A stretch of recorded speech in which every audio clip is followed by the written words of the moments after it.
Skaidliskais vairākums Dzintenē Čehu aizsardzības zonā. Vasiļevs izkapā iemetienu. Jānostājās vairākam izspēlē. 2 minūtes atlikušas līdz pauzē. Zēni varēs padzerties ūdeni un atjaunot krampi. Bet vispirms aizmanto vairākums. Piespēle no zilās līnijas. Viltviči Freja. Un Ripa raidīta pāri visām zonām. Edgars Stalts un Ripa paklausīgi tusē pie viņa. Uzlitojums jāsāk no jauna. Pujats pa centru uzsāks saspēli. Ņiživīs uz kreiso malu. Benzīns, Krūmin, Rododēni, Burzma un Čehi atņem par 2 Ripu. Ātrs pretuzbrukums.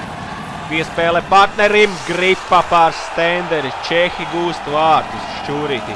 Rupja kļūda ratos Kūdra.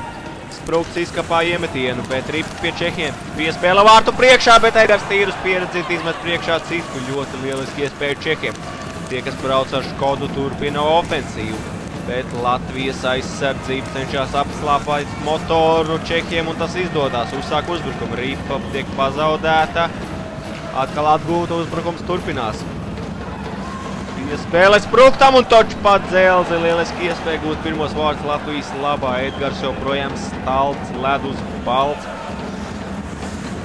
Kuldas lido pa malu.